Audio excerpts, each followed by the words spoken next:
Chief directors are my colleagues, head of service.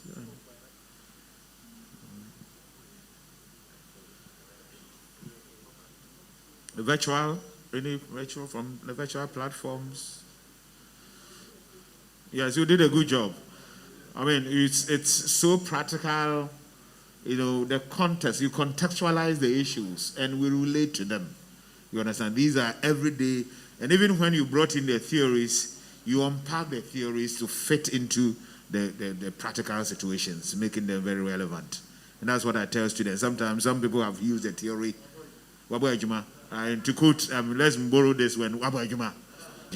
Sometimes people have used the theories and they haven't found expression in the things, the analysis they are doing. And I tell them that the theory is hanging. This one, you have really, really practicalized the theories, and we are grateful.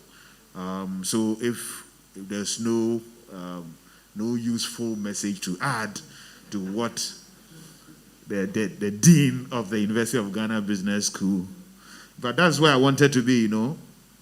Yes. Yes, but I don't criticize. I don't. You know, I'm a friend of the business school. Yes. So, colleagues, we let's show appreciation again, once again, to Justice. Which hall? From which hall? It can't be from any other hall. I mean, we are the gentlemen of the university. You know, I'm also from Legon Hall. I don't know. I didn't know about that, but I'm happy that Legon Hall, the premier hall of the premier university of Ghana. Thank you very much, Justice. We straight away going to the closing remarks. Chairperson, you've been sitting through. You delivered a very eloquent opening remarks. You've been observing proceedings. Let's welcome him here, please.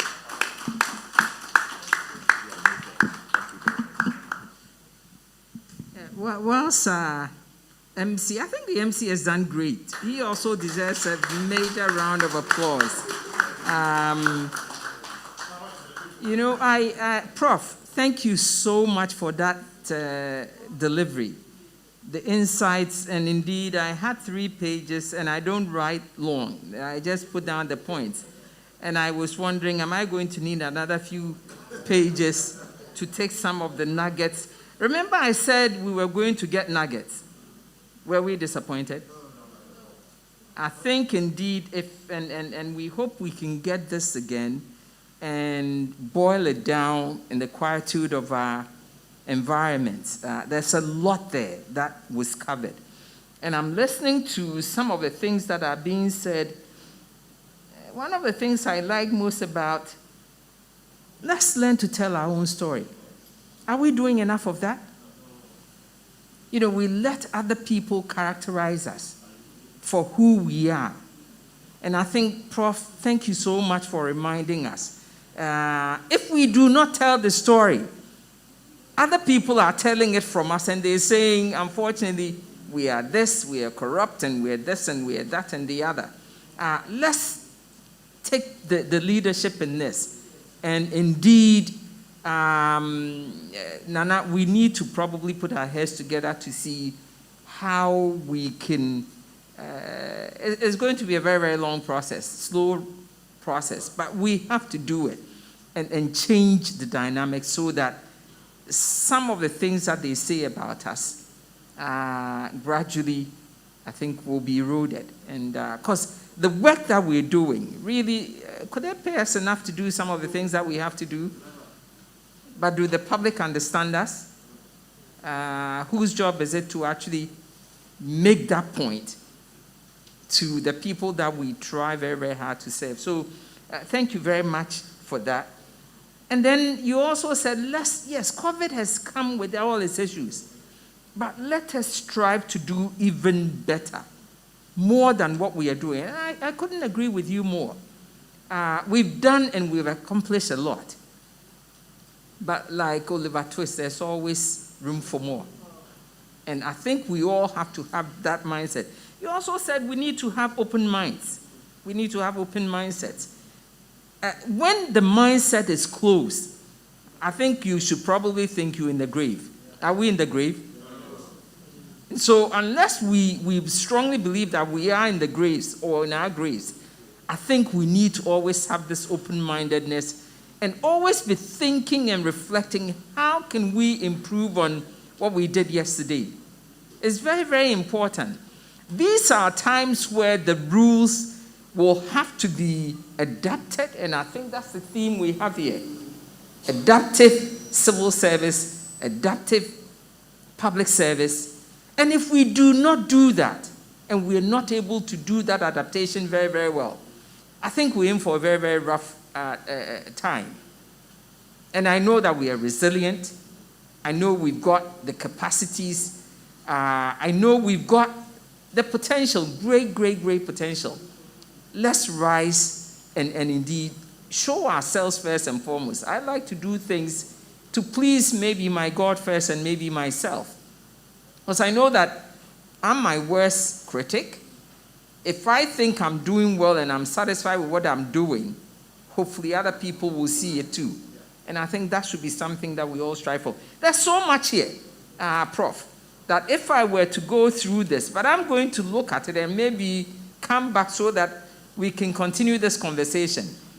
Because the only way we can improve as public service officers, public officers, and I want to pitch in here.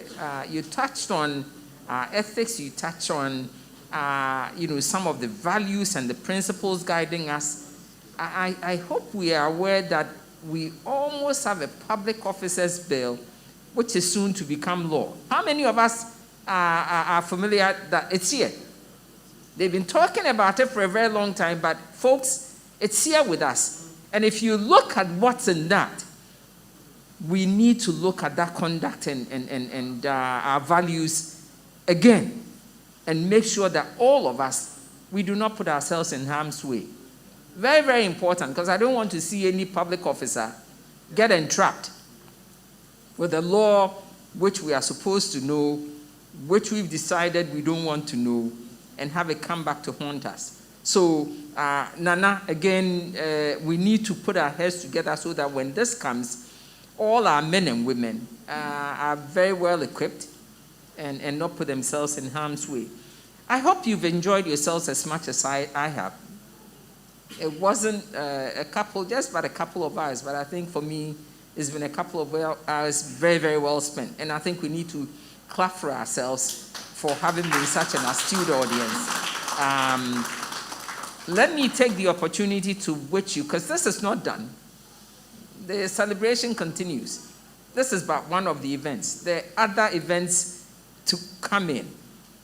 And I'm sure just as we had your participation here today, we're going to be able to count on you to come fully ready to engage, fully ready to think out of the box, fully ready to be innovators as we all go into this new territory that COVID-19 has brought and ushered us in. And I think if we can stick together and continue doing some of the things that we're doing, we are going to continue to have a very, very strong, resilient civil service and public service ultimately. Thank you all, and enjoy the rest of your day.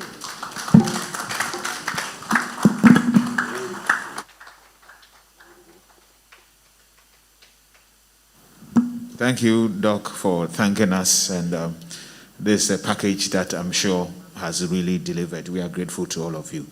We invite Mrs. Cynthia Asare-Bediako, who is the Chief Director of MESTI, Ministry of Environment, Science, Technology and Innovation, to deliver or render the vote of thanks. Let's welcome her. My wife is Cynthia, so when I mention Cynthia, I do that with the survival instinct. So, Cynthia.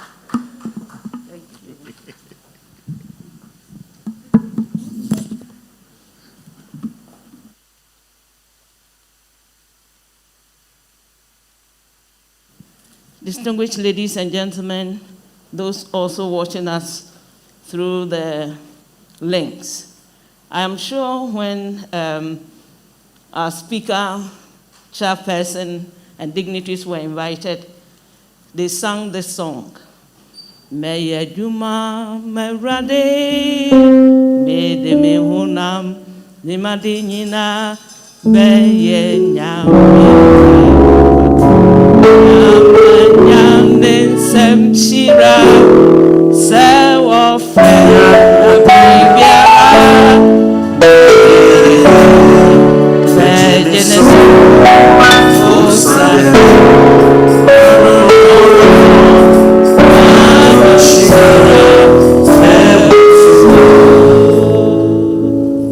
Meyajuma Amarade Meyajuma Amarade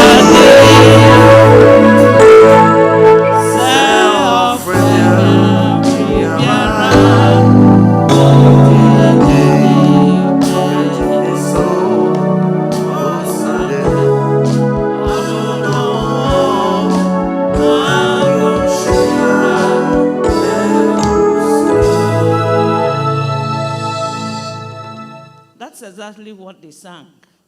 And that explains why they have done so well.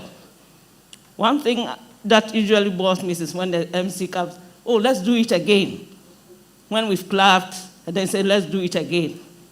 But I find myself in the same situation now, and I'm going to ask all of us to clap again, to clap again, to clap again. This vote of thanks is also going to be very, very participatory. We all have to do it together. And so, as kids, I remember when we were not eating, my grandmother would say, oh, swallow this for me, then you take it. Do this for grandma, then you take it. So, the first clap, you are going to give it to God. Let's give it to God and show our appreciation for how far He's brought the civil service in this COVID times. In this COVID times. In this COVID times.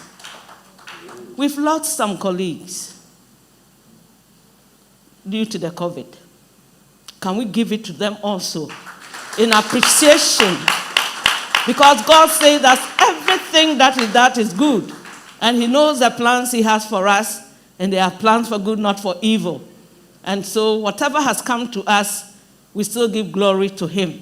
We are talking about COVID and adaptation. And that's why I'm saying that those that we've even lost, let's give it to God.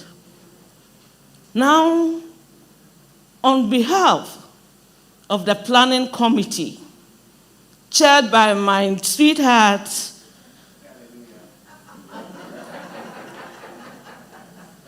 the Chief Director of Parliamentary Affairs, through the head of the Civil Service,